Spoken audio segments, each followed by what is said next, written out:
the new environment. The second part will be about the consultation process.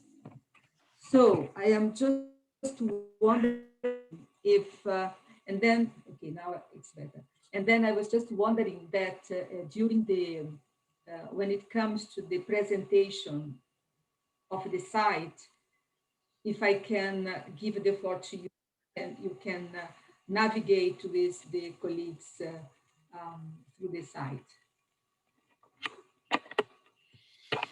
Okay, I need to prepare myself. Yeah, let's see. Oh, otherwise I can try also.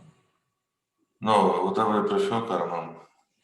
Yeah, I think that you are more proficient in the site. No.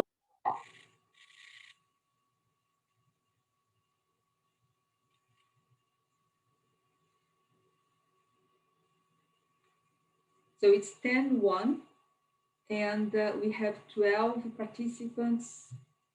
So Leticia, when you wish to start.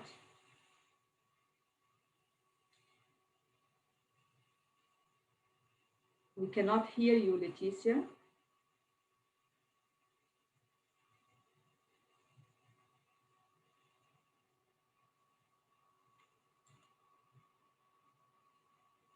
I say we have 6 people joining. Can we ask them to wait? Yeah. So how do we join the participants? I can see 15 in the participants. I think how...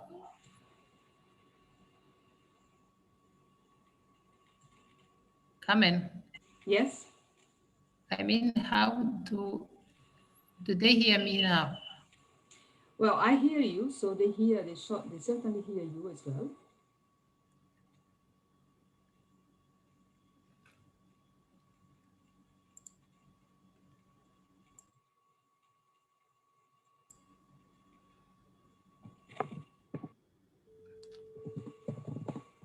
Good morning, dear participants. Do you hear me? Yes, good morning. Good morning. I propose we wait some 5 minutes just to wait for other people to join. Is that okay? Thank you.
Good morning once again. Ladies and gentlemen, welcome to this Zoom meeting jointly organized by AFRO and HQ. On behalf of Dr. Ali Yahaya, the team lead for AMR in AFRO, and also my colleague Walter Fuller, acting for Dr. Ali in this moment, we welcome you to this series of webinars. This series of webinars, as I told you, organized jointly by AFRO and HQ, are around AMR surveillance and antimicrobial use surveillance. We are going to conduct a series of webinars from now to March in preparation of the third high-level meeting planned in April 2021 in Stockholm, in Sweden. Once again, thank you very much for joining. At the agenda, we are going to have mainly two presentations. One is on GLASS, the new environment, and together with Carmen Pessoa, we will conduct the presentation. There will be a time for questions and answers. And later, Carmen will take us through how the online consultation will happen. I want to introduce again myself. I am Dr. Laetitia Gahimbare. I'm the one who has been sending you emails, many emails. I am one of the technical officers for AMR in charge of surveillance, evidence, and laboratory strengthening. I will give the floor to the other panelists also to introduce themselves. Carmen, over to you.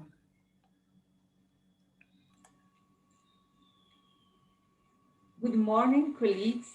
It's really a big pleasure to be starting this series of online technical discussions with you from the sub-Saharan African countries. You are the first one, so it's please just forgive us if any difficulties, logistic difficulties appear, but in the end of the day, it's also a pleasure that you are the first ones with whom we are talking. So my name is Carmen Pessoa. I am a colleague of Dr. Laetitia Gahimbare. I work in Geneva at the headquarters for WHO.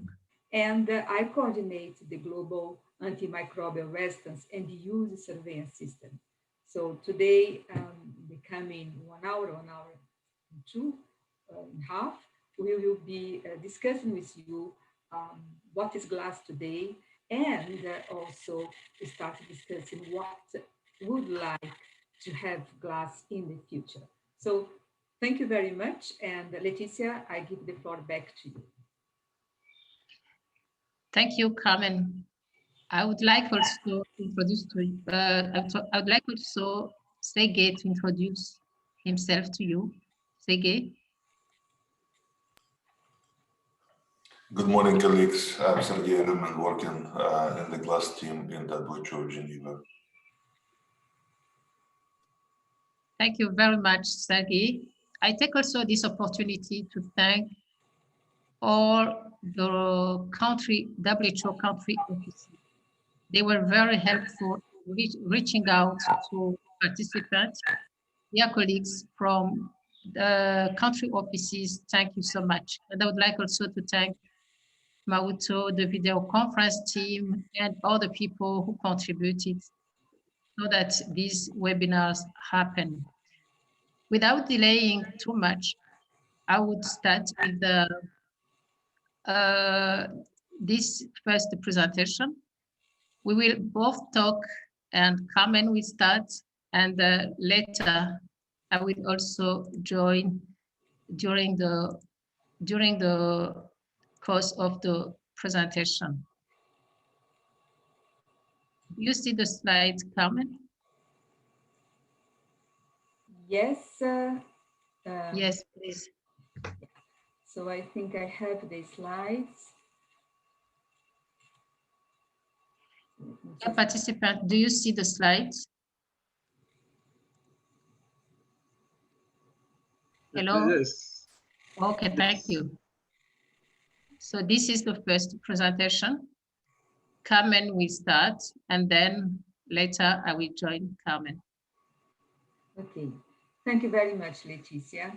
So colleagues, in this presentation, I would like to share with you the journey that GLASS has done from its launch, that was exactly 5 years ago in October 2019, up to now.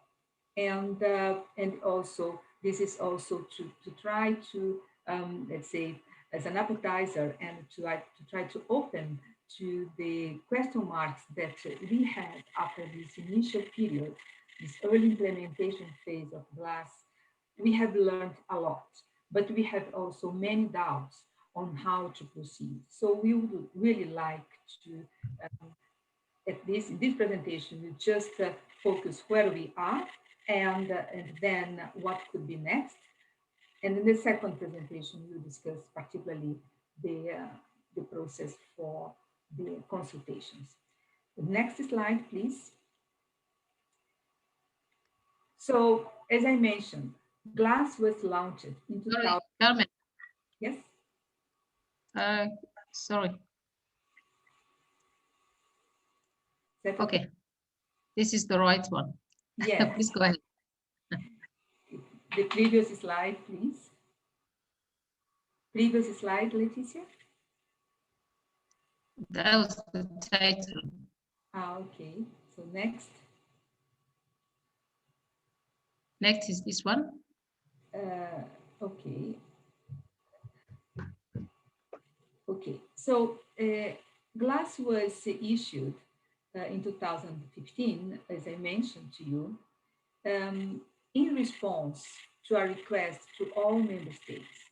When the WHO member states in May 2015 approved by consensus the Global Action Plan on AMR, 5 strategic objectives were set to improve the awareness and understanding of the problem, to strengthen surveillance, to strengthen the knowledge through surveillance and research, to reduce the incidence of infections, to optimize the use of antimicrobial medicines, and to ensure sustainable investment.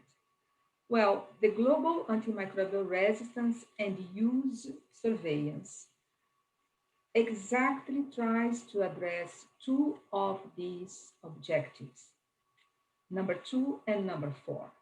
Because with evidence on resistance, but also with the evidence on consumption and use of antimicrobials, we'll be able to improve the knowledge and we'll be able also to help optimize the use of antimicrobial medicines. Next, please. So, and then what is GLASS? So this is in fact the first global system to incorporate official national data from surveillance of AMR. I really stop a bit on the word official, because very frequently some kind of studies are done in countries, but the national authorities, they are not aware and they do not even recognize this data as their official data. Therefore, they cannot take actions upon it. So being GLASS, an official,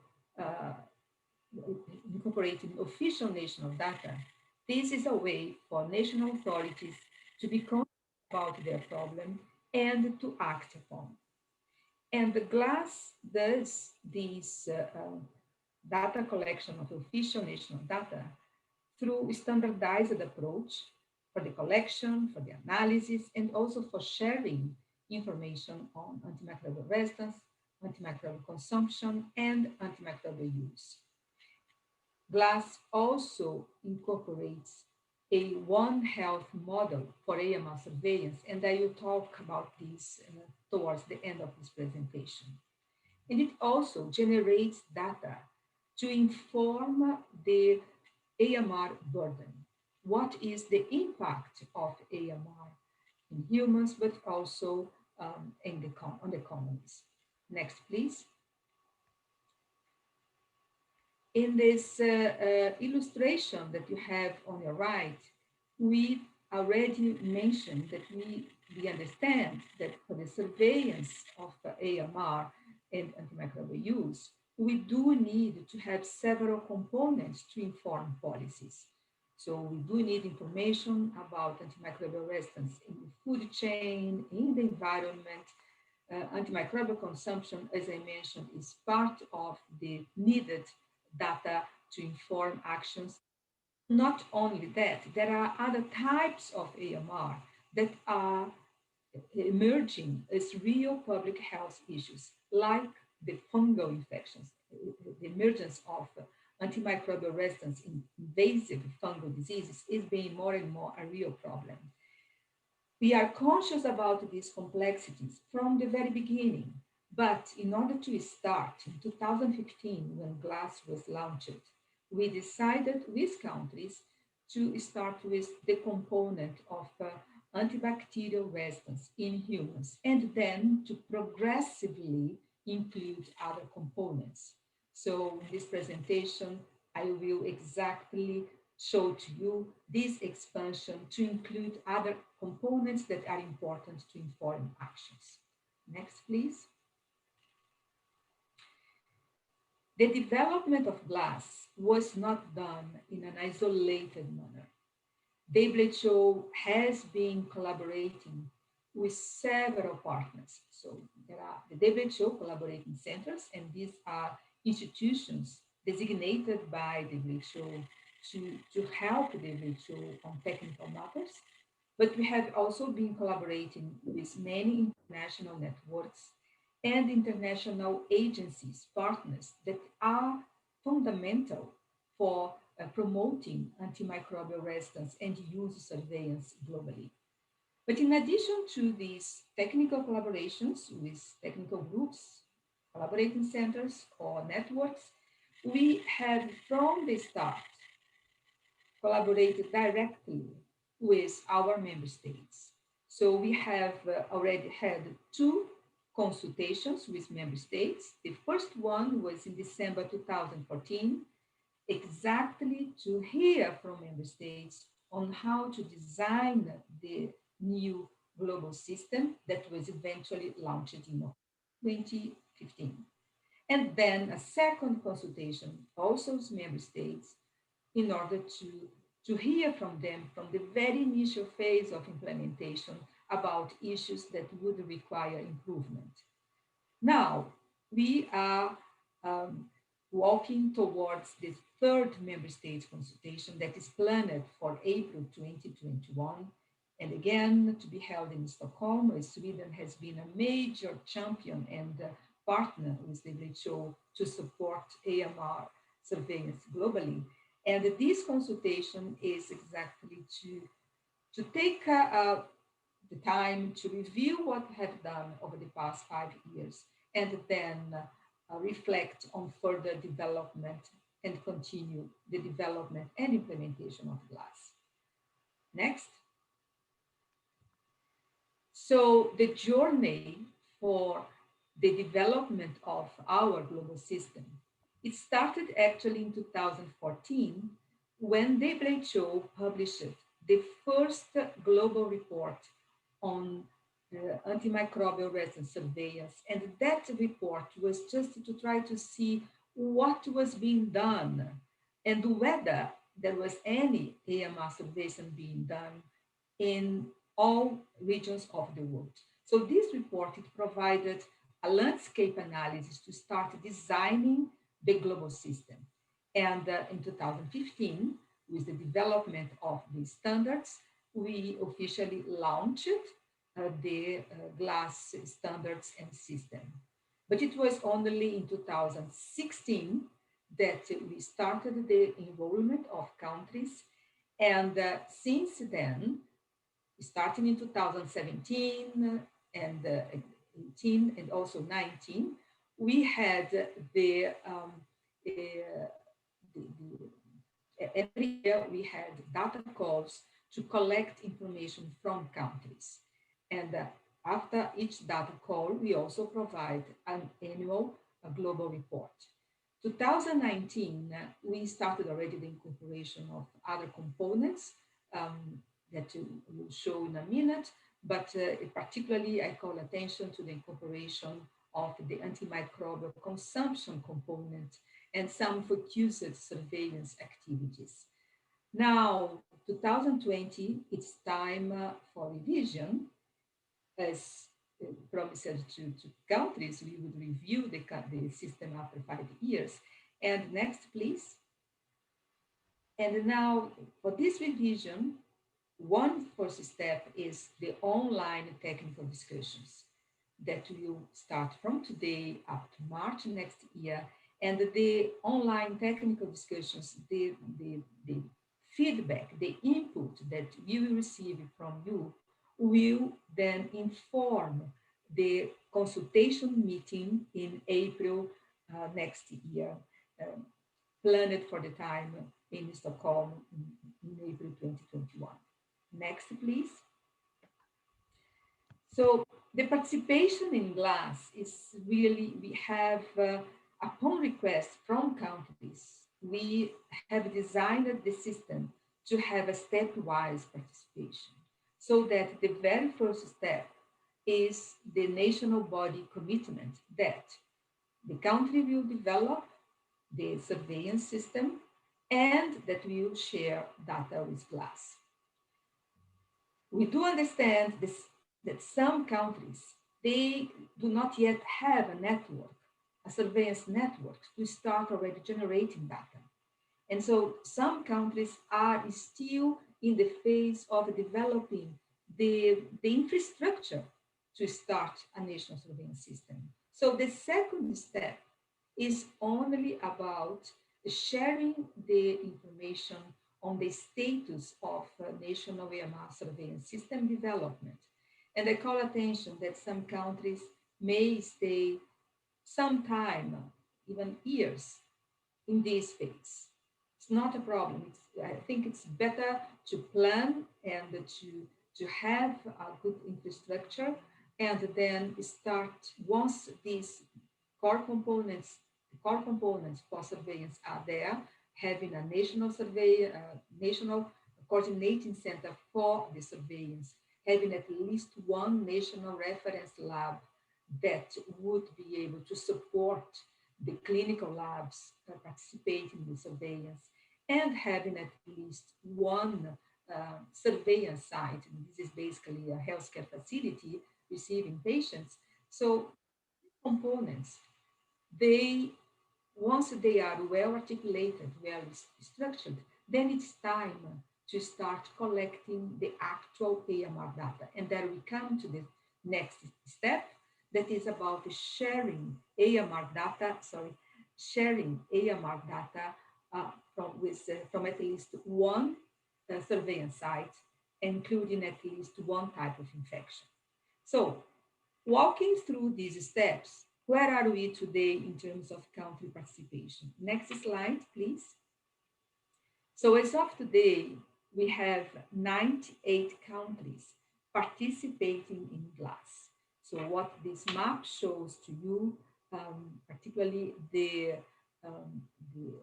blue colors, it's about countries that are involved both on the component for resistance, AMR, but also the component for antimicrobial consumption.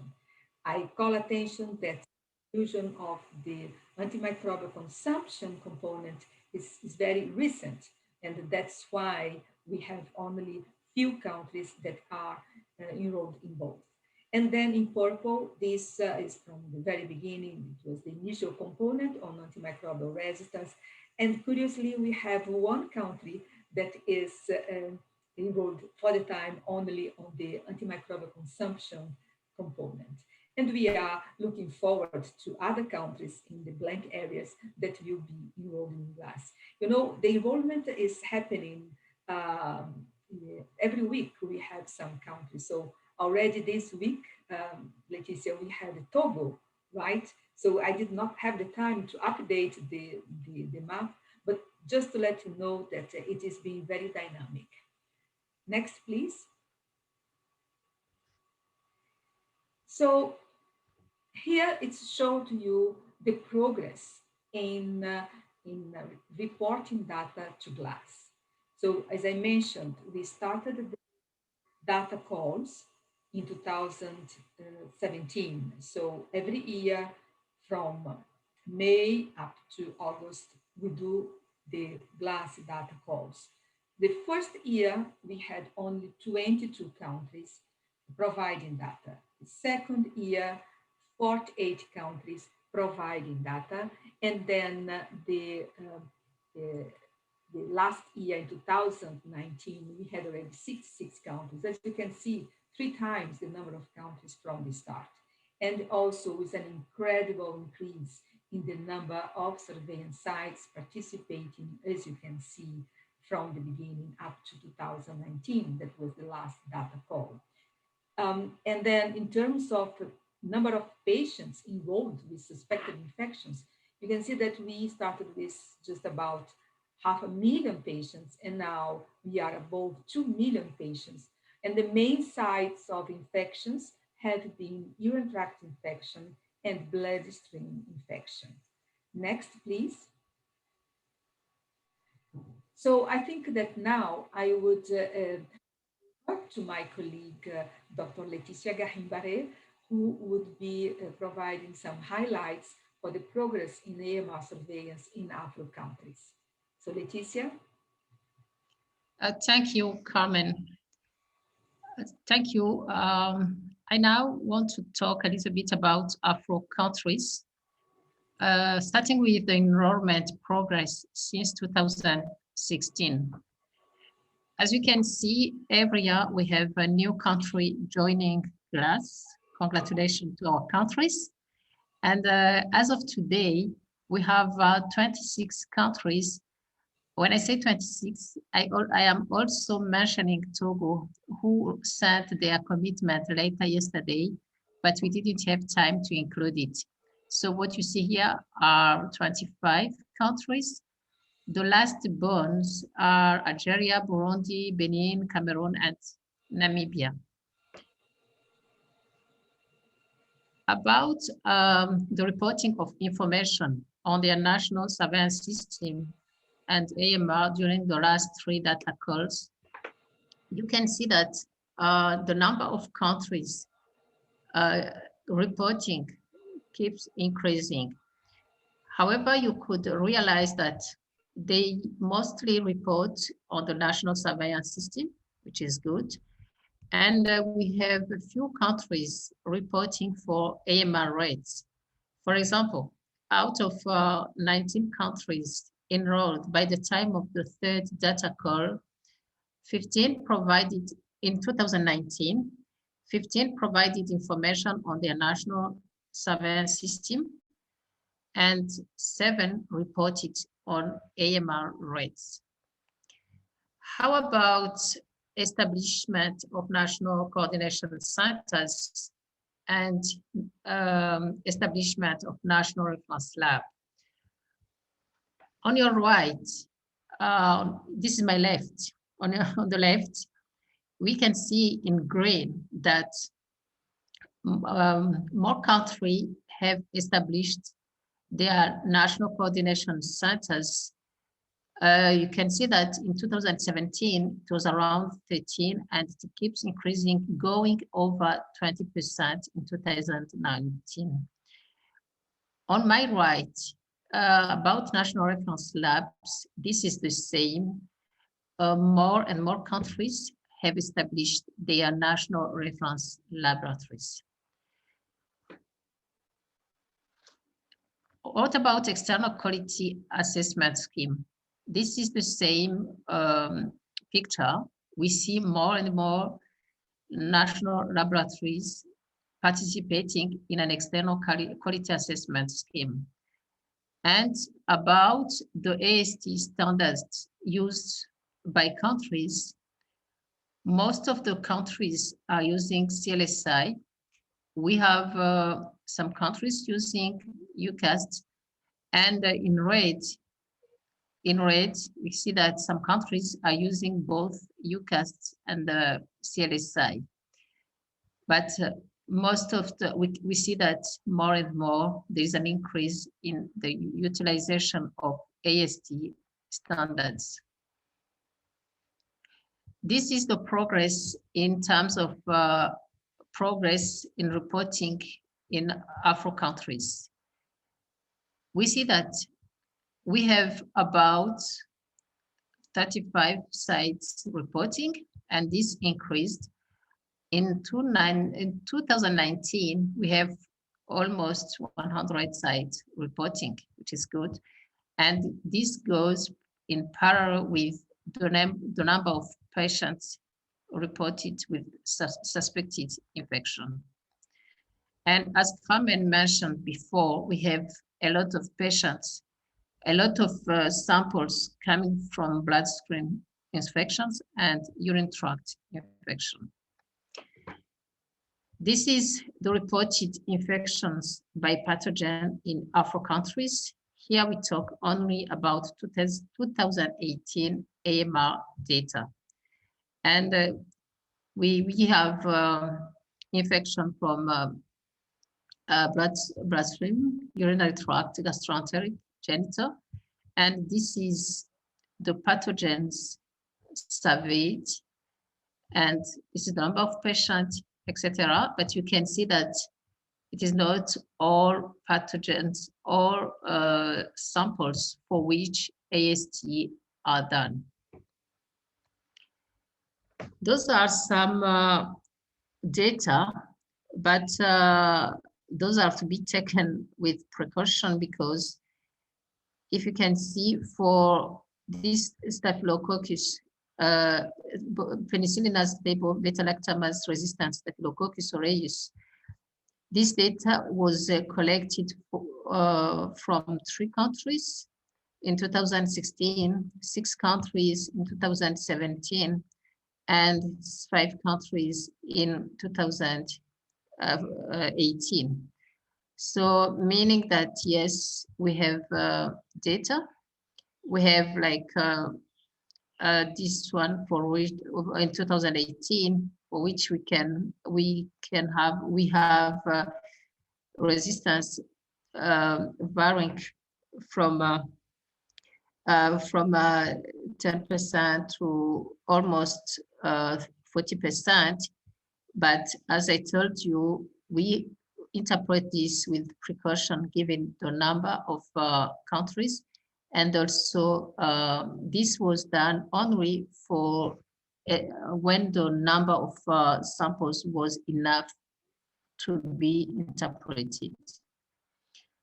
This is another example of urine with ciprofloxacin resistant E. coli, where we have high rates of ciprofloxacin resistant E. coli, and can see that 3 countries reported. Data were extracted from 3 countries in 2016, same for 2017 and 2018. This is another example for E. coli resistant to carbapenem, 3rd generation cephalosporin, and fluoroquinolones. And this is from bloodstream infection 2018 data. And while we saw a low resistance rate for carbapenem as expected, we see high level of resistance for 3rd generation cephalosporin and fluoroquinolone. Of course, we continue to take this with precaution. This is another example of Klebsiella pneumoniae, using the example of carbapenem, 3rd generation cephalosporin, and fluoroquinolones. And this is another example of Acinetobacter with resistance to aminoglycosides and to carbapenems. So what I can say is that we do not yet have a lot of data, but whatever we have, we are already proud of the progress we have made, and we are confident that the reporting and the quality of reporting will keep increasing. So I now hand over to Carmen again to continue with the glass evolution since its launch in 2015. Carmen, over to you. Thank you. Thank you very much, Leticia.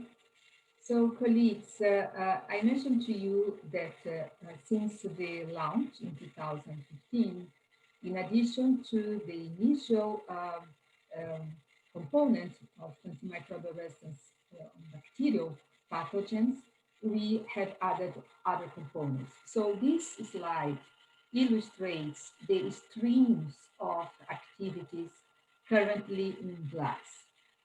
So the first stream of activity is the routine surveillance data. And this is about the data that are continuously collected by countries and should be reported on annual basis to the WHO. And it's about the initial AMR surveillance, but then, as I mentioned, the important incorporation of antimicrobial consumption surveillance. And this year, actually just starting next week, we will have the first data call on antimicrobial consumption. Then comes a second stream of work, and this is about focused surveillance activities. The first block is about emerging antimicrobial resistance reporting, and I will talk a bit more about this module in a second.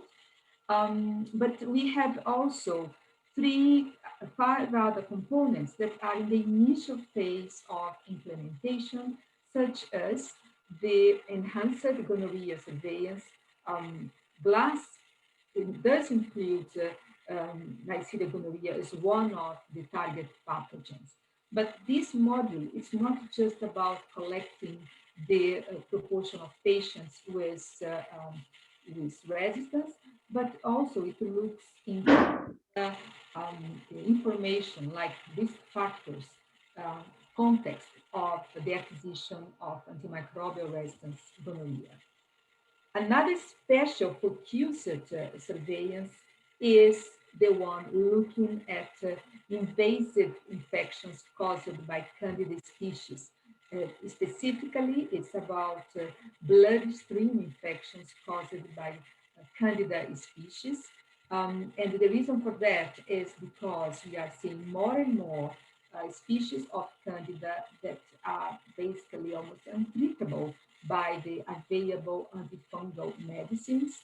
And not only that, like Candida auris, just to give an example, it can very quickly spread in healthcare facilities and affect patients even without underlying diseases. And it's associated with high mortality. So because of this emerging public health concern, then GLASS is initiating also a component to deal with multi-resistant fungal infections, invasive fungal infections. And then the third stream of work is about surveys, ad hoc surveys and studies that in your countries you may feel to be using. So the first one is the One Health surveillance model, and this is specific looking at one indicator across human, environment, and animals. I will talk about this in a minute, so let's just wait for the coming slides. And the other two surveys that we propose to add to the knowledge of issues related to AMR is the point prevalence survey methodology for the use of antibiotics in hospitals. It's really to see how antibiotics are being prescribed to inform stewardship activities and also to help optimizing the use of antimicrobials in hospitals in this case. And last but not least, the new component that we hope to be starting the initial phase of implementation very soon in few countries is a methodology to estimate the impact of AMR on human health. We talk a lot about the frequencies of the AMR, but the politicians and the people in charge of taking decisions on which investment to make, they want to know whether the fact that a patient has an AMR infection, whether this increases mortality and how much does this represent when we think about a population in a country. So this information we still do not have, and what this protocol aims to do is exactly to offer countries with a tool to assess how badly is the impact of AMR on human health. Now, next slide, please.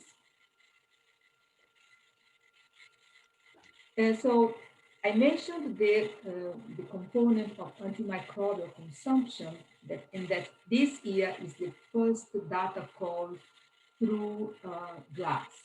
But I also like to call attention and invite you also to have a look at this first report that was issued in 2018.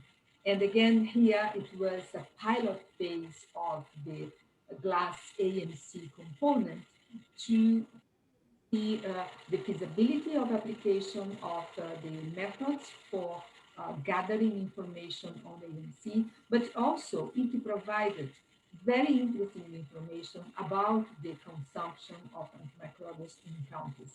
And in green, we can see the countries that have participated in this pilot phase of the GLASS ANC. Now we are officially incorporating as a routine component under the GLASS surveillance. Next, please. Next slide.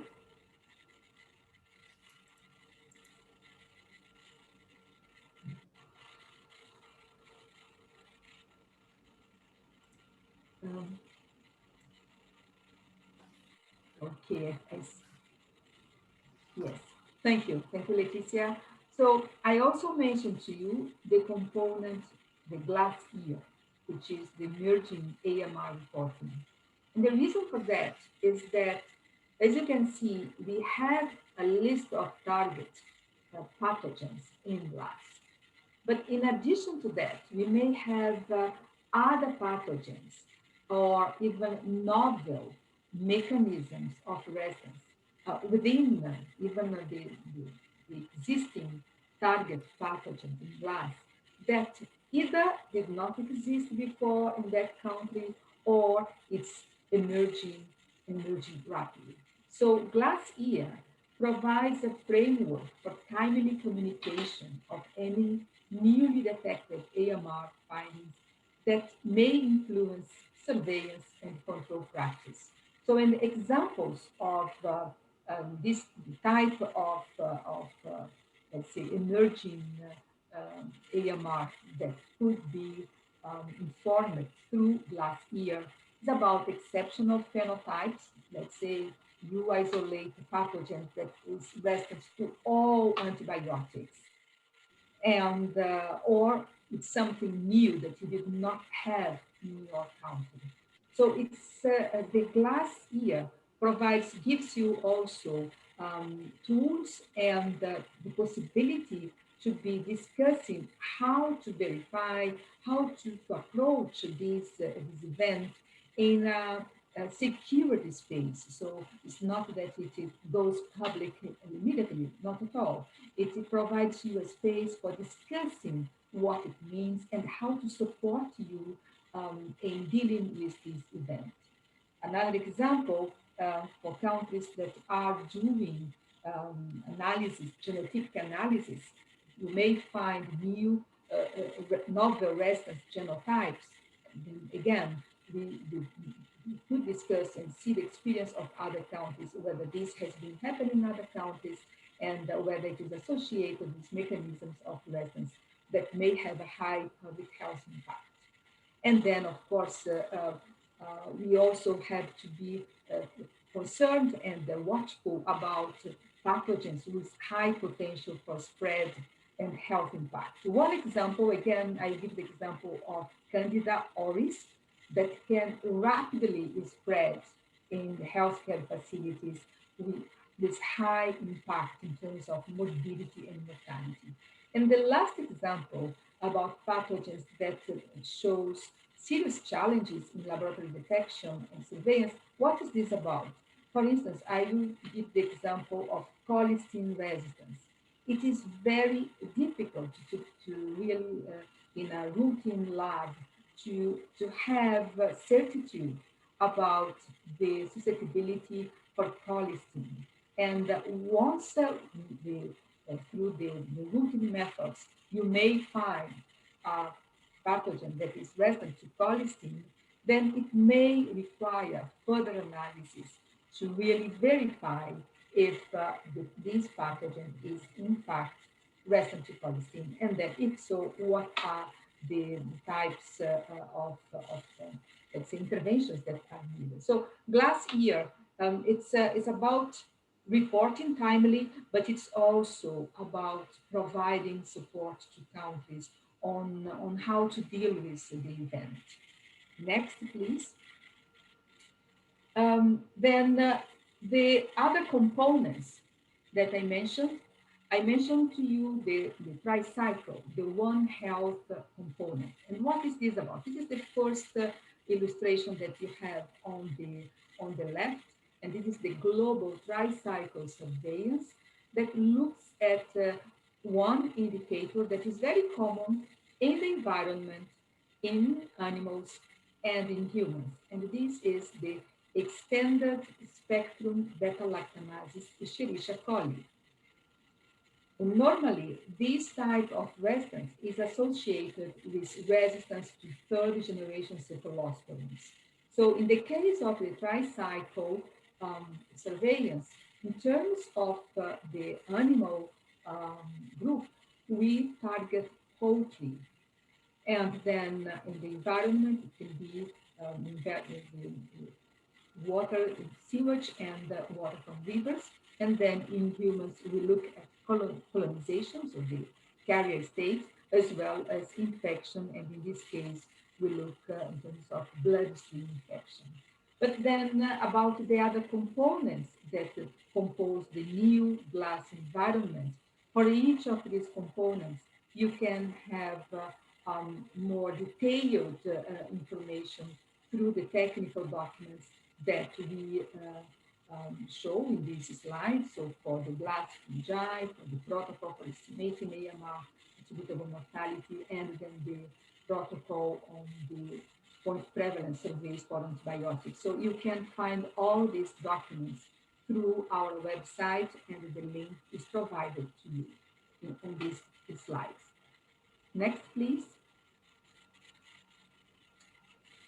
The tricycle, I think that I have already mentioned to you what it is about in terms of surveillance, but in this slide, I would like to really congratulate that actually 3 countries in the African region, in the African, sub-Saharan Africa, have participated in the implementation of the tricycle project. So Ghana, Madagascar, and Senegal. And already the experience in these 3 countries has demonstrated how useful the protocol was to particularly try to bring together the sectors, human health, animal health, and environmental, to work around one project to understand how what is the presence of AMR in these sectors. So the next, please. Next slide, please. So GLASS, we talked about several components, we talked about several documents, but I'd like also to emphasize that GLASS is not only about providing a framework to collect data from countries. In fact, most of our time has been dedicated to provide technical support to countries that request our support. So there are manuals, there are IT tools, there is a continuous help desk that functions from the team here in Geneva. We do provide also webinars such as today, but we also participate in country missions with our colleagues from regional offices and country offices. We do develop training workshops, and you can see here some pictures of some of the training workshops that we have given in different parts of the world. And we may also help with the EQA, the Evaluation Quality Assessment, and procurement. In the case of AFRO, I think that the colleagues in AFRO have well established a center that can provide support in terms of EQA. And please, when I say GLASS, the type of support that we provide, it's not about GLASS, it's not only the team in headquarters, it's about the WHO. It's about really the 3 levels of the organization that is really available for you to provide technical support to strengthen your capacities regarding AML surveillance. Thank you. Next, please. Okay, so let's talk a little bit about the limitations, basically limitations, please. Next. I think that as one thing that we have to bear in mind is that according to the several steps from the population at risk that has access to healthcare, that has an infection suspected, then a specimen is collected. We have data, isolation of pathogens, data is analyzed, and then eventually GLASS is submitted to, data are submitted to GLASS. All this journey here, there are several steps, and in each of these steps, we may have problems that may impact on the completeness, on the quality of the data. So it's really, really important that we have in mind this pyramid of steps, and at least to be mindful of some critical steps that may interfere strongly on the results, like the amount of results we have, but also the quality of the results. So already taken from the first one is the access to healthcare. And I think that the lack of access is, and when I mean access, it's not just being able to reach the healthcare facility, it's having access to the tests free of charge. And very frequently, it is not the case. Very frequently, the patient needs to pay out of his or her pocket in order to have a microbiological test done. And this is a huge bias, but tremendous bias to the kind of results you have. Because either we will not test at all, so we have very few samples collected, or we may test only when it is the last resort, when all antibiotics have been tried and or many antibiotics have been tried and the patient does not respond. And then, okay, let's try to get a blood culture at this point. Well, after several courses of antibiotics, and then if I do a culture, the chances that I will be isolating a multi-resistant pathogen is very high. So it induces a huge bias in terms of what I will be collecting and who I will be sampling. So this is a major issue that countries that are really serious about implementing national AMR surveillance, they do need to have, the patients do need to have access to the tests free of charge at the surveillance sites. Otherwise, the information is biased from the start. But then let's say that we do have the access to the tests. The infection is suspected, but once the infection is suspected, we need to have the collection of the samples and collected with a good indication in the right way to avoid contaminations, and it's submitted to the laboratory the right manner to avoid any problem with the sample collected. So when the sample arrives at the lab, we do need the quality of the lab to process the sample in a proper way. So all these steps is what we call diagnostic stewardship. So here we do need the laboratory strengthening, but please remember that the previous steps are also needed. Correct indication, correct sampling, correct transportation to the lab. And there we need the lab strengthening. Very frequently, we may have weaknesses at all these steps. And last but not least, okay, we have done all of this in the best possible way, but then we need to analyze the data.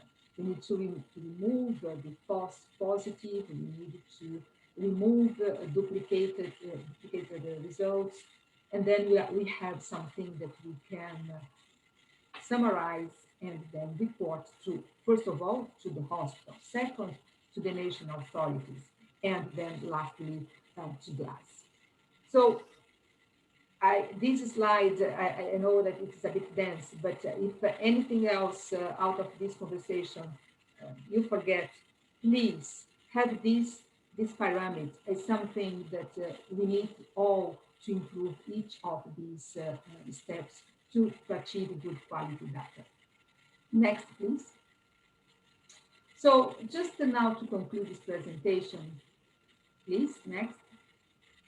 Well, I think that the first thing I'd like to say, as I mentioned, we started GLASS in collaboration with many partners, but above all, with in consultation with our member states. So GLASS does rely on continued data sharing, as well as the global collaboration, harmonization, and coordination between partners. Next. We do understand that some countries still face many challenges to building their national surveillance systems. And I think that we have to acknowledge that WHO, we have been here with you for 70 years, but we have also more and more partners coming to this field of AMR, and particularly AMR surveillance, and they can play a key role in assisting the WHO, supporting countries, but also countries. It is important, though, that we really keep alignment of all efforts so that we have in the end a positive result. The third point is that Leticia called attention for that we should be very careful when interpreting limited data. And I also called attention to the several steps where the data can be biased. So yes, this is true, but these limitations, they should not at all impede their surveillance activities. Actually, we should use these limitations to see how we can improve for the next steps. Next. The regional surveillance can play really an important role in stimulating peers about how to develop AMR surveillance. We have examples of networks, for instance, in Latin American region, in the eastern part of Europe, and this is for Latin America, the LABRA. For the eastern part of Europe, it's the CESAR network. And we have seen that these networks, they have really helped countries to exchange experience among themselves and to move fast. So this is something that we should not disregard. Next, please. And above all, I think that it's important that the country should have full ownership over the data. And this is a golden principle for GLASS. you have full ownership over your data. So the moment you submit to GLASS, number one, we do validate several times with you the data before it is published. And even after it is published, if you consider that there are corrections to be made, you read the data and you can correct at any moment. So this is absolutely important. And the data is for the country to orient actions in your country. And then last point I'd like to inform that, we are really just at the initial steps of the global system. We have walked a lot, but there is really GLASS was set to be there for generations, for decades. It's not a short-term project. And building a global system is a long, long process. So I just do hope that through this journey, you continue with us, helping us improve the system. Let's leave this global system as a legacy for the future generations to benefit from it and have better informed actions to control AMR. So with that, I would like to complete, and you can see more information about GLASS on our website, but also more information on other WHO AMR surveillance initiatives looking at other pathogens. Thank you very much. Leticia, back to you. Thank you very much, Carmen. We now open the session for questions and answer. Dear colleagues, please go ahead if you have questions or any kind of clarifications.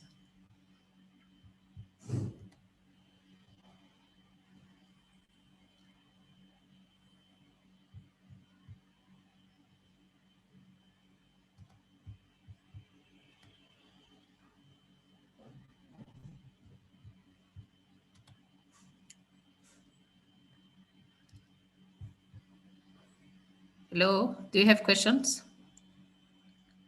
Is everything okay?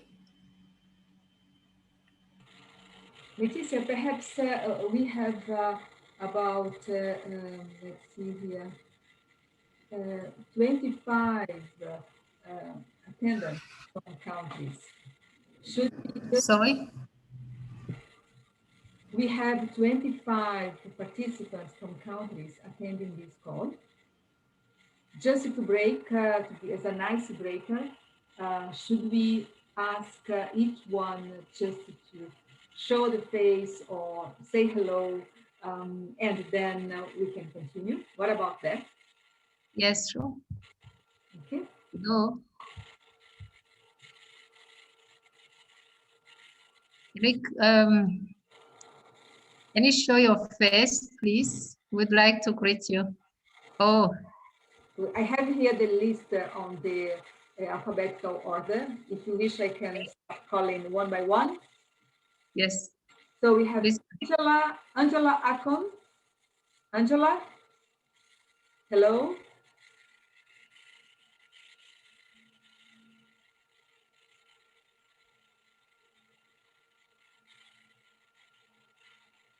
We have Bakari Sane.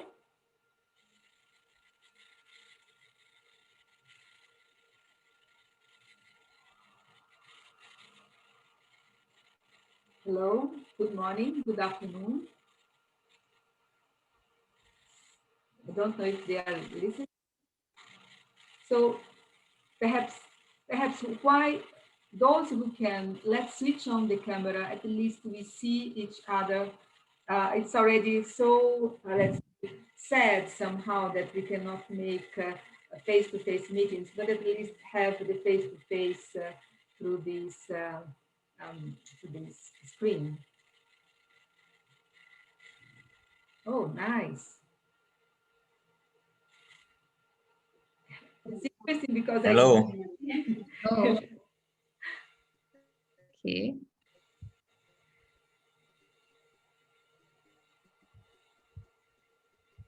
So good Okay. morning. Good morning. Okay. I'm Olajipo Abode from Nigeria. Good morning. Good morning. Glad to see you. Yes, some people are asking if the slides are going to be shared. Yes, the slides are going to be shared right after the meeting. Yeah, okay.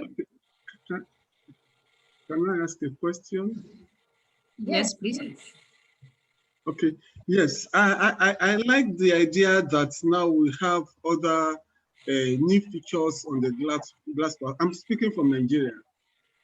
And I also like the idea that now we could have the point prevalence studies on methodology for antibiotic use that will be on the glass platform. To me, this is a very good idea. I'm aware of the global point prevalence surveys on antimicrobial use that allow participating facilities to also analyze their data.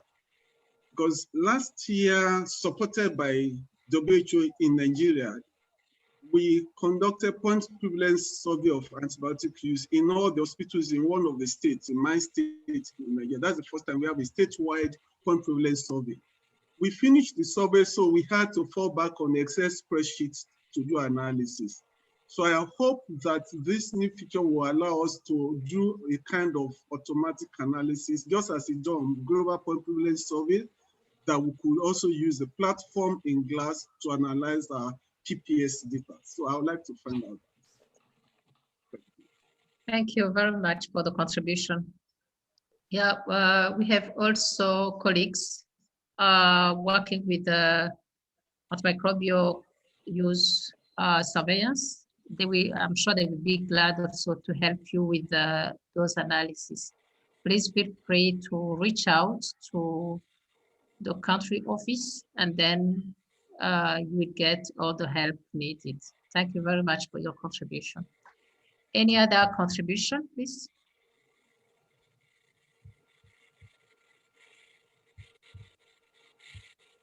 Hello. Okay. Yes, please. Yeah, just to say something, I think this is one of the most important meetings or consultation meetings, and especially with the introduction of metagenomics in the surveillance of antimicrobial resistance. I think this will be sort of a roadmap that will help African countries and especially Gambia to move away from the conventional method and then use the current methods that are applied. I know we have a long way to go, but with the help of WHO and partners, we will also be there one day. Yeah, thank you. Thank you very much for your contribution. Thank you very much. And just one information, colleague. Excuse me, what's your name? The colleague from Gambia? I'm Haruna S. Jallo. Ah, okay. Thank you very much for your comment. And just to about the metagenomics, this will be the very, very last webinar, and it will be a global webinar. It will not be a regional only webinar. And it will be exactly about trying to discuss the potential applications of metagenomics for AMR surveillance. It's really, let's say, initial steps, and we hope that with the webinar you'll learn more about potential applications. Thank you. Yeah, thank you. Thank you. Hello. Yes, there is. Yes, there is also Maurice from Cameroon. Hello. Hello. Hello, Diana from Liberia. Hello. Hello. Hello. Yes, please. I'm Diana from Liberia. Hello. Yes, please. Okay, this is an opportunity for Liberia to be part of this presentation and to have a full knowledge of surveillance. Since in fact we are gearing towards carrying out baseline information activity to at least next year submit data to GLASS. So this opportunity is actually unique for us as a country, so as to be part of the world submitting data to Liberia on AMRS surveillance. But it's just like my network has been giving me problem to actually log into the webinar. So I say thank you to the presenter for this important and educative presentation. Thank you. Thank you. Thank you very Thank much. you. I would like to intervene on a question asked by Maurice from Cameroon. He's asking, how is it possible to for the country to submit AMC data, antimicrobial consumption data? Maurice, there is a guidance provided by WHO, and right after the meeting, I can send you the guidance and then also link you to the responsible person for the antimicrobial consumption data. Thank you. And there is also Mauritius, our colleague Sheikh. He's saying that in Mauritius, the country has been able to perform good surveillance data to priority pathogen and respond timely to various outbreak notice, time to time, and different ICU setting of government hospitals. One challenge the team is facing in the country to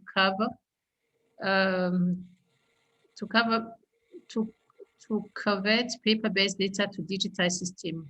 HUNET training has been conducted. Your advice will be appreciated. Maybe I can ask Sergey.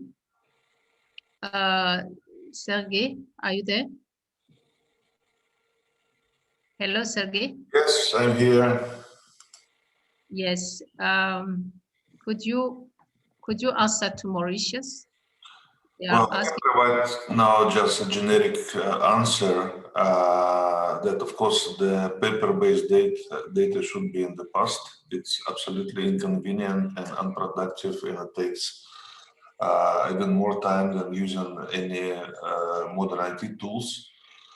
Honet is an obvious choice for this, and I see that the training was already received. We can provide any additional assistance as needed for the use of HUNET. We are also working on some other tools that would help countries to ensure that they have not only just the data entry and database laboratory information system, but also the tools that will allow them to connect the data both to the national level, but also to bring together microbiological data and data coming from the clinical side. This is a short answer, but I'm sure we'll have an opportunity to elaborate more in the upcoming webinars. Thank you. Leticia, if you allow, the colleague from Liberia has made a comment in the chat that the GLASSy platform could be more user-friendly for data entry and analysis. I think that, as I mentioned, we do provide continuous help desk. So any colleague having any issue with data entry and so on, please contact GLASS, and we will be providing this, let's say, individual coaching or advice on how to navigate in the platform to achieve your needs. But also, it's important because some of your needs we may not be aware. So through this communication, it is also for us an opportunity to improve the system and to incorporate new functions that are needed and useful for you in the countries. But if we do not communicate to us, it's difficult to understand exactly what would be the function. So here my suggestion is that anybody that has any suggestion about the functions of the GLASS IT platform or difficulties with the GLASS IT platform immediately communicates with us, and the help desk colleagues will be liaising directly with you. Number one, to help, and second, to learn from you on what are the needs. Okay? Thank you. Thank you. Very much, Liberia.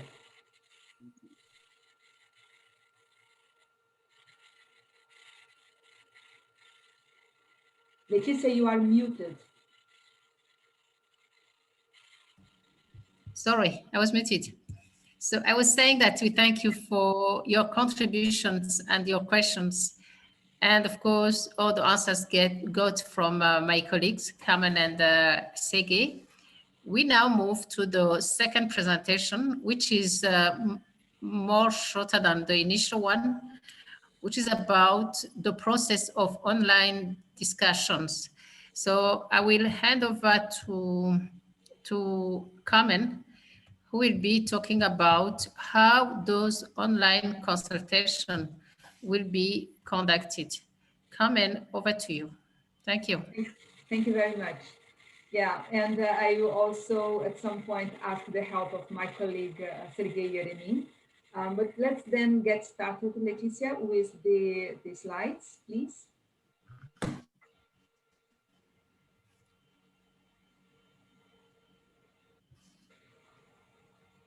Hello, Carmen, do you see the slide?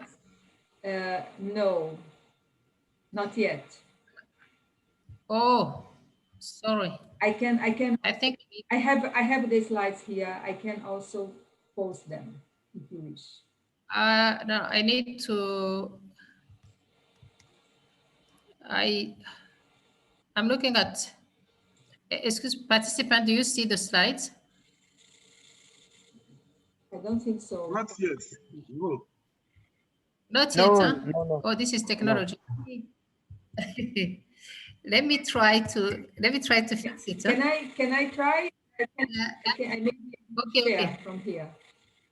Okay, I'm there. I see. Yes, I see what. I haven't done the screen share. So now, can you see them? Yes. Yeah, but it's not this slide.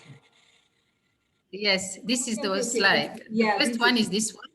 Yeah. Yes, sorry for the technology. Yeah, that's it. Okay, so let's get started about this. And I please, this is really to try to describe to you what will be the process for the online technical discussions leading to the meeting in April. So next, please.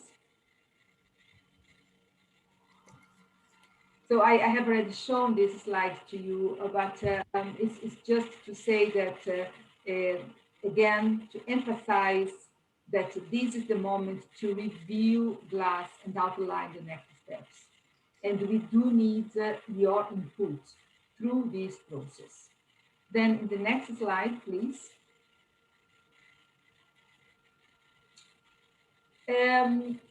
So this slide, it provides you in a snapshot what is the timeline and the activities for this process of consultations with you, technical, online technical discussions leading to the meeting in April.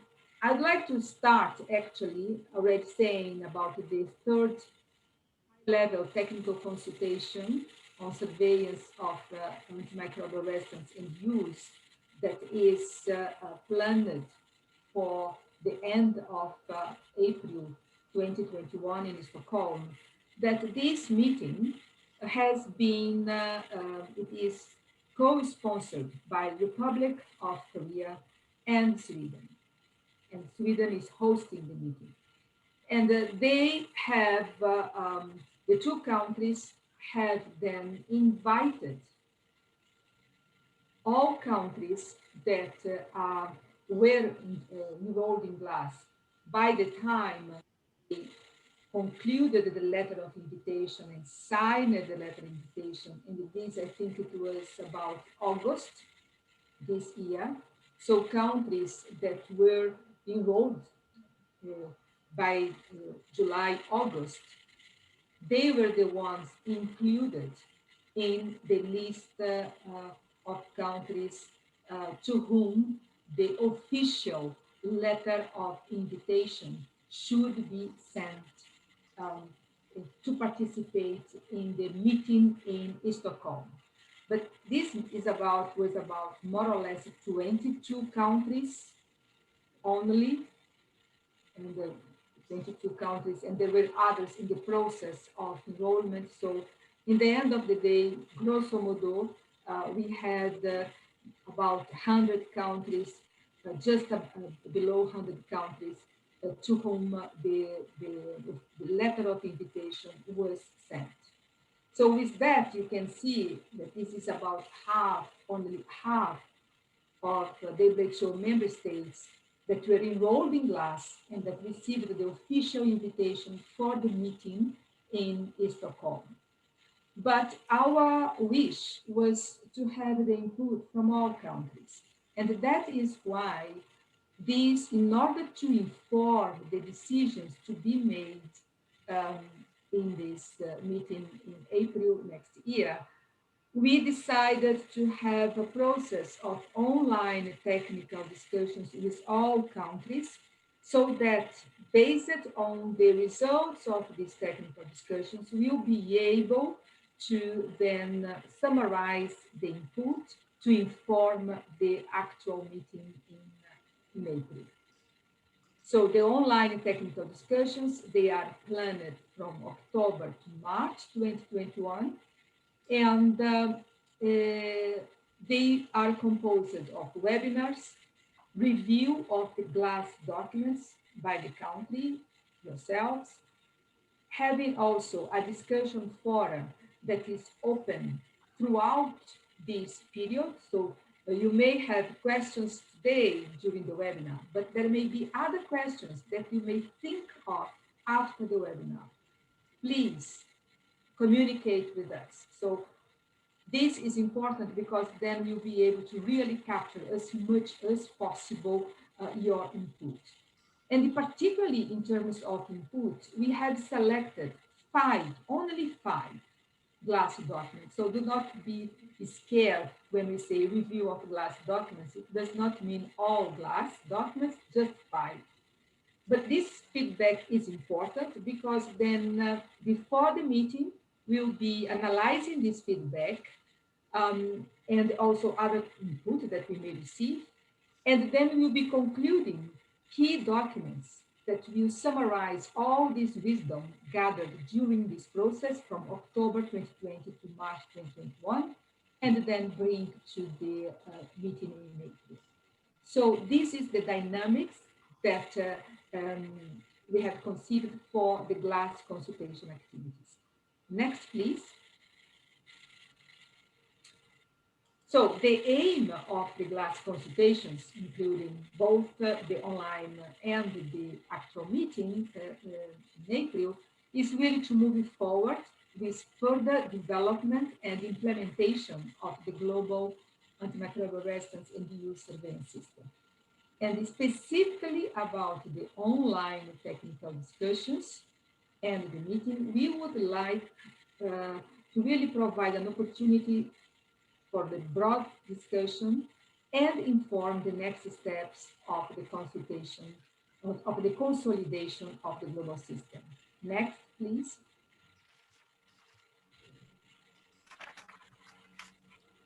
Specifically about the online technical consultations. The activities I have already listed. The webinars, today is just the introduction, but the more technical webinars, they are divided into 4 thematic areas. And I mentioned about 5 GLASS documents for your review. So the documents are provided in the consultation platform, and there are, for each of these documents, we have a specific formula where we can provide your feedback. And then we have also the online discussion forum, where you can make questions, comments, suggestions to the WHO, but you can also discuss and exchange experience among yourselves. So we do hope that through this forum, you will also let's say, create opportunities for regional networking. Now, let's look in more details into each of these three types of activities. Then the thematic areas, I mentioned 4 thematic areas. So one on antimicrobial consumption and use surveillance methods. I was very happy to hear the curiosity and interest about antimicrobial use for prevalence survey and also the consumption data submission. So there is an entire module only for discussion of these methods. And the focus will be more on the national and hospital antimicrobial consumption surveillance, but also discussions regarding the antimicrobial use point prevalence surveys will be held. The second thematic area is on microbiology lab, and so the methods, the microbiological methods, but also the functions of national reference labs to support AMR surveillance. And then we will also make a focus on the application of molecular methods, such as whole genome sequencing for AMR surveillance. The third thematic area is about the AMR surveillance methods. Actually, this block is led by Dr. Sergei Yeremin, who is participating in this webinar today with us. And in this webinar, actually for AFRO colleagues suggested to have even 2 webinars because it's a very dense thematic area that will include the discussions around the revised manual for AMR surveillance. We call it GLASS 2.0 because the first GLASS 1.0 was the one published in October 2015. So this time, then the revised, we call it GLASS 2.0. We'll discuss also the attributable mortality due to AMR and burden of disease, and AMR surveillance in invasive fungal infections. And then the fourth module is about models for One Health surveillance. And it will be focusing on the tri-cycle protocol that I discussed with you in the previous presentations. Then separately from this module in a global webinar, you have a webinar on the frontiers of technology and looking again the role of metagenomics for AMR surveillance. Next, please. These webinars, I think that our colleagues in AFRO have already agreed with you on a timetable for these webinars, so that today, as you can see, 22nd of October, we will have 3 webinars. In English, this is what we're having, Portuguese and French.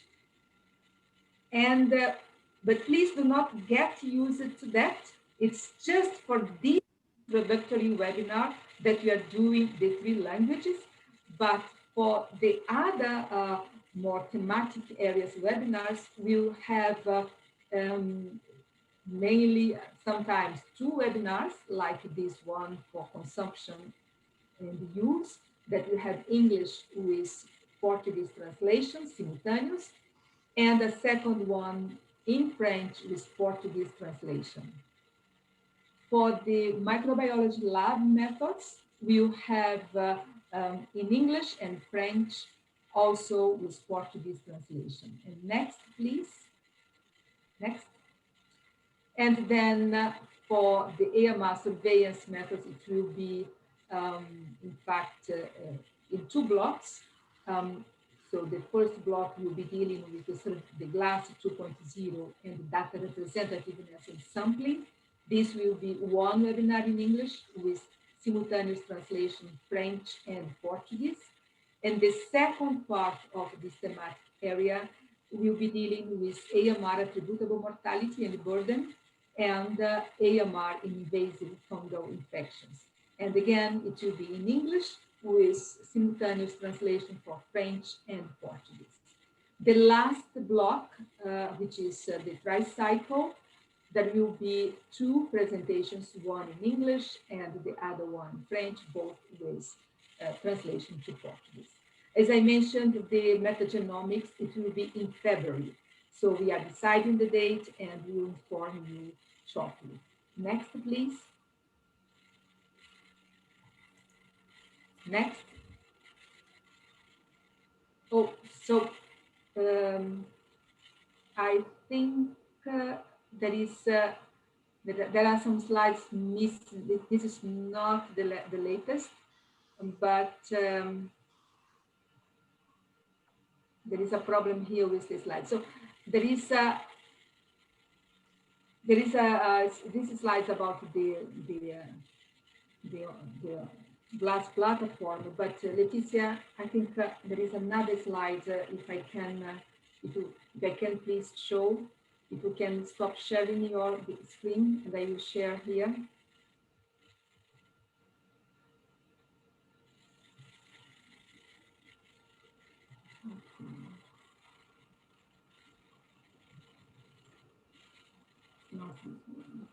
Sorry, colleagues.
Okay, so Leticia, I'm not being able to share my screen. Let's come back to that screen, the last screen that I'd like to navigate through the page, please. So if you go to the, okay, and let's click on the glass. Can you click please on the glass 2020 org?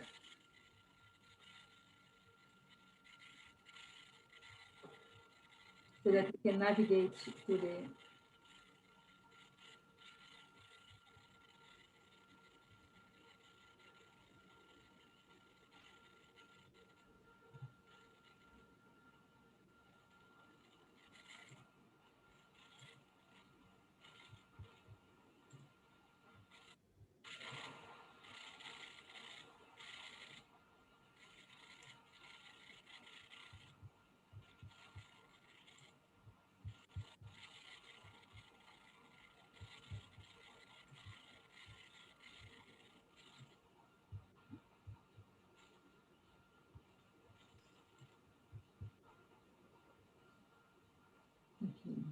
Karen, do you want me to do this for you? Yes, please, because I am not being able to enter here the.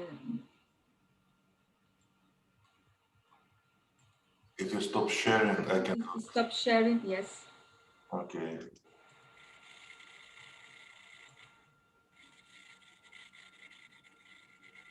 So what I'd like now, colleagues, is that Dr. Sergei Yeremin would navigate with you through the platform that is supporting these online technical discussions. So this is important because you need to register to the platform to then to have access to the documents, to have access to the to the schedule of webinars. So Sergey, let me give the floor to you. Thank you. Just to make sure I can see my screen, the website, right? Yes. Okay. So this is the home page of the website that was created specifically for the purpose of supporting the technical discussions of the GLASS revision and GLASS development. And the name of the site is quite memorable. It's just glass2020.org. When you just access the site for the first time, you will see the welcome message and the menu here. And anyone could open the site, and that's what you can see when you're not registered yet. You see this welcome message. You see some basic information on the online consultation with the explanation, with the very rough schedule, just saying that they will be going until end of March, explaining who is invited to the GLASS consultation, what are the technical documents that are put on the discussions with the links to the document. And here in the consultation area, but you have to log in. Also, there is an explanation of the forthcoming meeting in April, the objectives of the meeting, the expected outputs, the meeting venue. There will be a program when it's ready. That's here is some basic information about GLASS, and there are contact details for any questions, registration, consultation, login, etc. But what's important is to register. And here we have the menu for registration. It explains why we do need to register, and here you can sign up for the consultation. There is the registration form, electronic form. So again, you will need to answer all the questions that are marked with the asterisk. And one important question is that you need to specify if you are nominated as a delegate by your government, and then provide some usual information about your title, function, name, organization, country. You will need to provide your email and confirm that you read and accepted the privacy policy. And actually, the privacy is enforced on the website in a very good and modern way. After you registered, you will have much more opportunities to use the site. I will log now with my username and password that will provided to me by the organizers. And I need to tell you also that when you register, you will receive a confirmation message, basically saying that you are registered. But then you will wait for another message, which will be sent to you with your login credentials, and it will provide you the password. I have already received my password, and now you can see they can see much more than before. So I'm back to the consultation area, and this is the page explaining in details the online technical discussions, the deadlines for the feedback, and describes the thematic areas that Karen already named. There are these 4 thematic areas. You can enter any one of them. For instance, you can enter the AMR surveillance methods. And here again, there is an explanation of the specific topic. There are also documents that are put on the discussion, and you can download the document, but you also can provide the feedback. And there are feedback forms for consultation. The feedback form for this specific document will be uploaded in the coming days, but still that's the possibility. There is the schedule for webinars. We are going to improve the way it looks, but it's already functional, and the first webinar is already listed with the link to the Zoom site. There are shortcuts to documents, and here you can see the links. And there is the space for the regional discussion.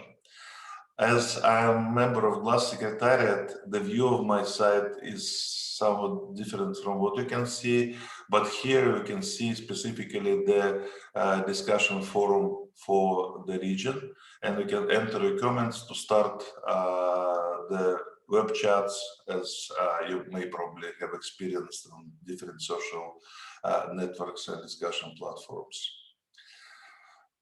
So coming back to the discussion area, I think it's organized in a simple way, and that's what I wanted to show you. And of course, there will be questions, and you can ask all the related questions using the emails here, or you can even try and ask some burning questions now. Over to you. Thank you very much. Thank you very much. And yes, I'd like just now to conclude this part to present another, just the 2 slides, and this one. Let me. So I hope that you can see. Can you see my screen? It's just about 2 slides to complement the presentation about the technical discussions. So I mentioned to you, and Sergey also mentioned, that we are requesting feedback on 5 GLASS documents. So the 5 documents that we require your feedback is on the GLASS the revised manual for AMR surveillance. Then the second one is feedback on the early implementation protocol for inclusion of Candida species in the AMR surveillance. Then the third is about the method for estimating attributable mortality due to AMR bloodstream infections. Number 4 is a technical note on the whole of genome sequencing, whole genome sequencing for AMR surveillance. And the last one is the protocol for monitoring antimicrobial consumption. So these are 5 documents, and I'd like to give you a sense of the look and feel of the feedback, the structured feedback form. So this is this next slide. You see, these are very short feedback forms. It's just like a 2-page feedback form. Basically, no more than 10 questions. In the case here, this is the feedback form for the application of molecular methods, particularly the whole genome sequencing for supporting AMR surveillance. So we always have for all feedback forms, like 3 questions that is about the clarity of the document, about whether the document would be possible for implementation or suggestions for implementation of AMR in support to AMR surveillance. So in the utility of the document in assisting the country enhancing AMR surveillance. So we always have the generic questions for the 3 documents. And the second part of the form is about specific questions on what you are doing in your country in regards to application of the method and the difficulties that you are finding in your country. So then for each of the 5 documents, of course, this second part will vary by and large. But what I'd like to say to you is that the feedback form is very short. It's very short, but it should be discussed within the group in each country in charge of the national AMR surveillance system. So it should be just 1 feedback form per country. So we have 5 documents. That means that we would expect only 5 feedback forms from the country. Of course, you may have many people in the country that are registered to the online platform. That's fine and should be. But in terms of providing the feedback, you should discuss among yourselves and have a consolidated response to then upload your response. In the website that Sergey just showed, you can download the feedback form, print out, and then discuss with the printout. And after you have finished the discussions, then you upload the response for your country. So this is something I would like really to emphasize, because we want to really trigger the discussions among yourselves. And you see that we have always left open space for you to really provide them your input, not only just yes, no, or don't know, but providing your free input to our these documents being submitted for feedback. So with that, I thank you. I would like to stop here and give the floor back to you, Leticia, to continue the facilitation of this webinar. So thank you very much, Carmen and Sergey, for all the explanation provided around those online consultations. We certainly have questions, and we open the floor for any question that you may have around those online consultation or any other question that comes to your mind. So please raise your hand.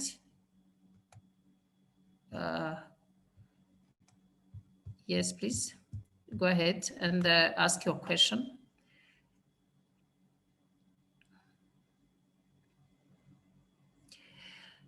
So is there some slide which was not clear, so that we come back to the slide? Hello, do you hear us?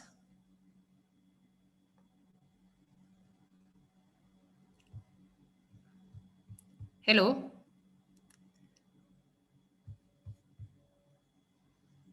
Hello?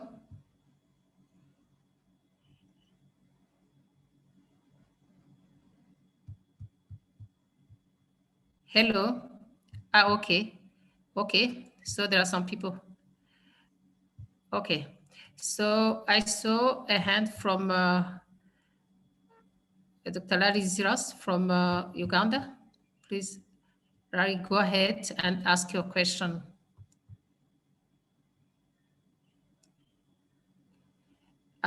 Carmen. Okay, that's all right.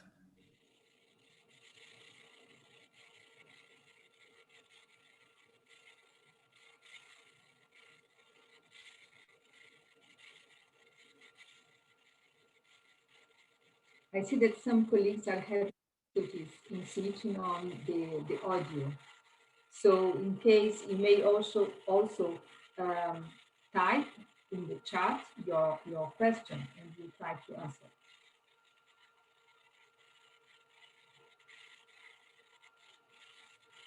Can you go ahead with your question, Dr. Larry Ziras?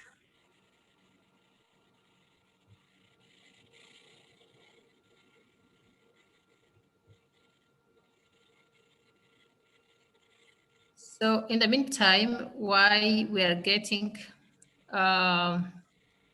for Dr. Larry Ziras to talk, I see a question from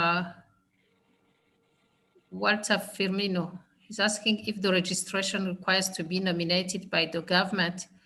What about WHO staff? So when you are registering, I think that, I don't know if you wish, we can show again, Sergey could show again, there are several options that you can name yourself. If you are, let's say, WHO staff, if you are a WHO collaborating center, or any other status. Because yes, it's true that there are the individuals that have been officially nominated by the country based on the official invitation from Korea and Sweden to participate in the April meeting. But in addition to that, as I mentioned, it is really open to the other technical professionals in the country that are working on surveillance. So there is then, when you choose, you put your name, you add your information, and then you can choose, has already put there. So Sergey, could you please show that you can, the several possible categories?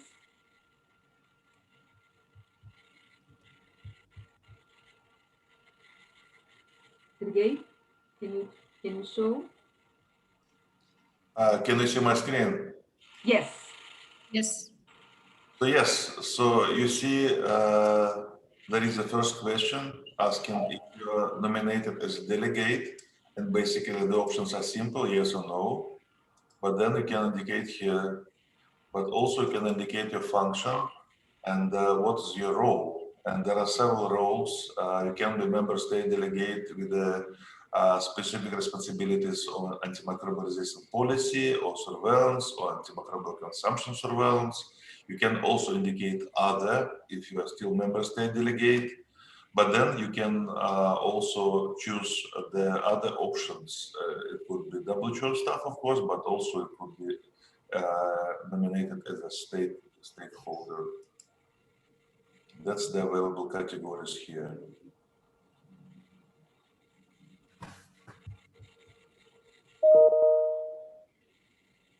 Yes. So you see the several categories, and the delegate refers to the ones officially nominated. But in addition to that, I think that there are other categories that you can then place you. I see that we may need to add other categories just to make it as flexible as possible. And thank you for the question.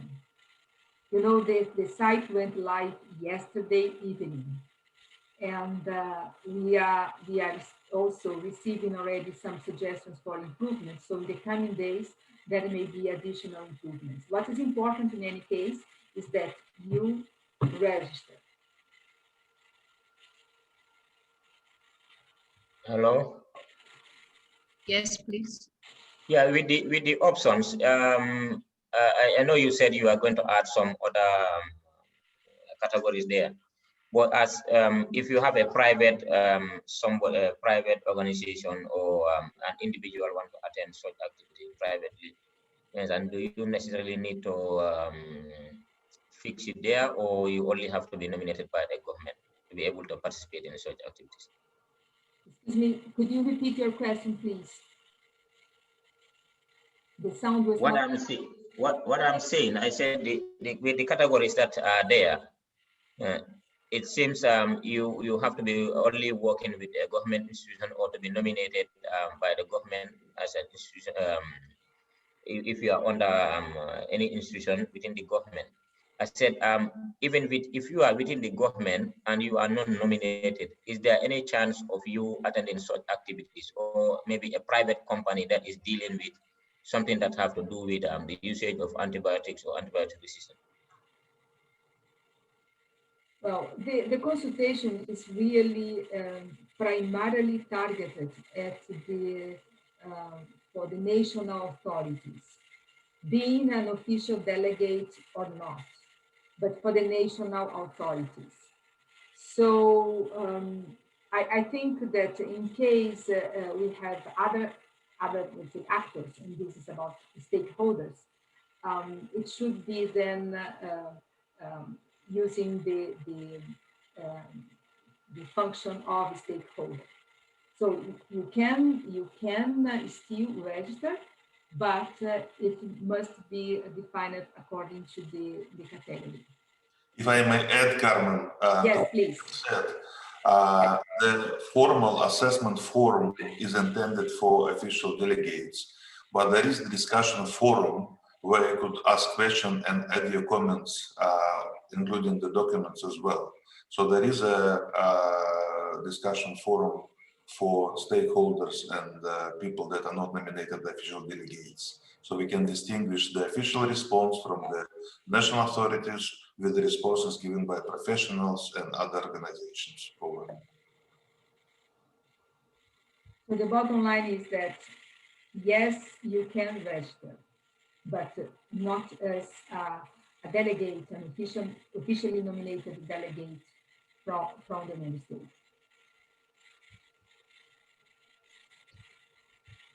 Okay. So are there other questions? Walter is saying it's clear now. Thank you. So colleagues, if there is no other question, maybe we can conclude. Are you okay? So please do know that if there is any other question raising after this webinar, feel free to send an email. And once again, thank you very much for attending massively. We reached a number of 40 participants at the beginning, which is great. And this is only the English session. We hope to have also a Portuguese and a French session. And we thank you very much. And once again, we wish you and wish to all of us fruitful online discussions towards a more robust glass system. Thank you very much and God bless you all. Bye-bye. Thank you. Thank you very much. Thank you.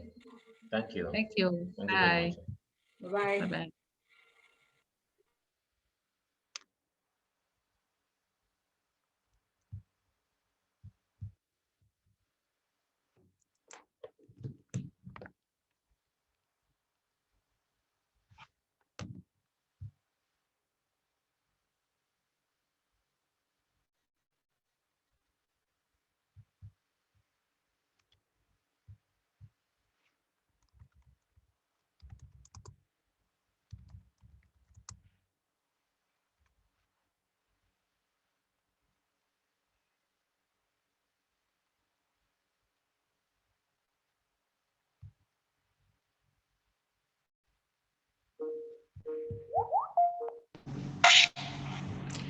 Hi, Carmen.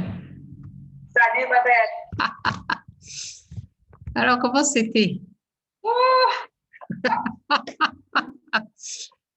J'ai pas remarqué que ces slides n'étaient plus dedans. En fait, quand on a changé,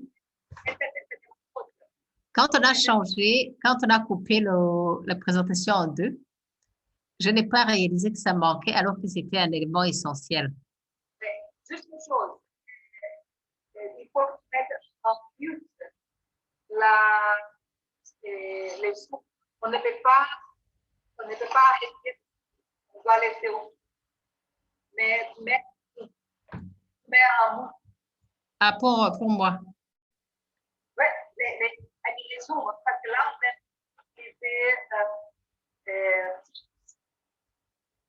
Pardon? on est en train de Teams. On est en train d'utiliser Teams. Oui, Ah bon? oui. Ah, ok. Je comprenais pas ce que tu me disais. Carmen, permets-moi d'aller faire pipi. Je reviens. D'accord. Et cependant, je vais ajouter les deux diapositives pour les diapositives et tout ça fait. D'accord. Hello, Karen. Yeah. Hello, Karen, Letitia. Please remember not to disconnect from the Zoom session. So the next. Okay. Okay. Thank you. Okay. Thank you. Bye. Ok, Carmen, donc tu ajoutes les deux slides. Je vais ajouter. Et puis, pour la session de tout à l'heure, je vais peut-être introduire en français, mais le reste, c'est toi qui dois parler. D'accord. Comment on fait? Donc, même pour les slides d'Afro, c'est toi qui va parler. Maintenant, tu vas faire. Moi, je vais te parler. D'accord, je vais juste introduire et après tu parles. D'accord. Et puis, il y a quelqu'un qui a dit également que nous avons dépassé là. Et peut-être on va essayer d'être plus rapide pour les sessions suivantes. OK. Et je pense qu'il faut que c'est toi qui va faire pipi et après on répond pas. Pardon? Va faire pipi. Ok.